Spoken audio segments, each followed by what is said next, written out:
angger ngiwonengen wong tak cedhaki do gak gelem. Dengar aku kabeh. Dalam nombe aku yo gak semenehi. Laure kok nyandol lipat alat gatel ae. Ati aku ati.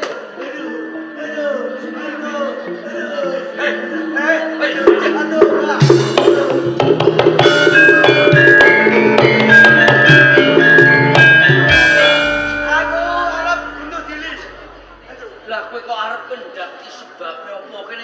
Opo jenengmu? Aku kudu ngombe lek, kok ana sing mengi ngombe aku lek. Jenengmu sapa? Aku Legowo. Legowo. Aku mungsu welas kawan kowe. Yen to pancen kowe kena tak elingake aja kendhat yo Legowo. Mati. Aku tak iki. Yen kowe kendhat opo wis rampung perkarane. Aja ditalik kok Pakde, iki mau talik. Yo sing gedhe pangapuramu Legowo. Aku melok jopo. Legowo. Itu apa Aku Pangeran Adiwarna putra saka kraton Dahana Mulan. Dahana Mulan. Legowo. Aja nangis Legowo. Ora nangis wae rupamu ala yen kowe nangis raimu nglumpuk tak kandhani. Iki Mas. Ana apa? Legowo. Piye?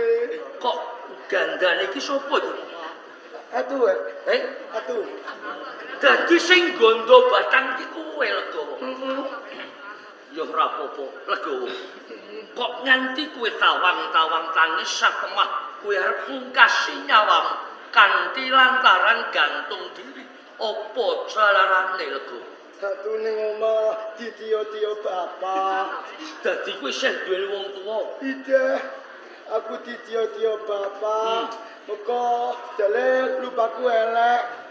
Jalene aku ngijini wong. Aku ning omah turu jiwana bebek. Wis. Legowo. Aja nangis nek kowe nangis aku malah kudu melu nangis tak kandhani. Wis tak kene aku Legowo. Dadi mung perkara kowe cacat saranjuning raga, satemah kowe didak sira lawan wong tuamu. Turu sak turu diwerke ana ing kandang bebek. Pangan sak mangan uga bareng karo bebek. Iya. Kuwi tenan Legowo. Sopo jenenge wong tuamu Legowo? Ya salah. Ora ngerti. Wong cilik jenenge bocah gedhe kuwi lho. Sopo kuwi? Ya ngene ya apa? Lho aku ora ngerti kok ngene iki apa.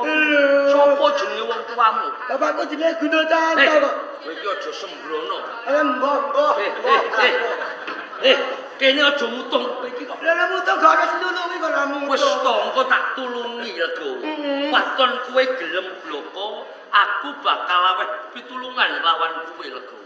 Aku anak Gundo Canto. Tenan? Kowe ora goro? Ora. Ora ngapusi? Lah dhewe omahe madhep ngalor iku lho.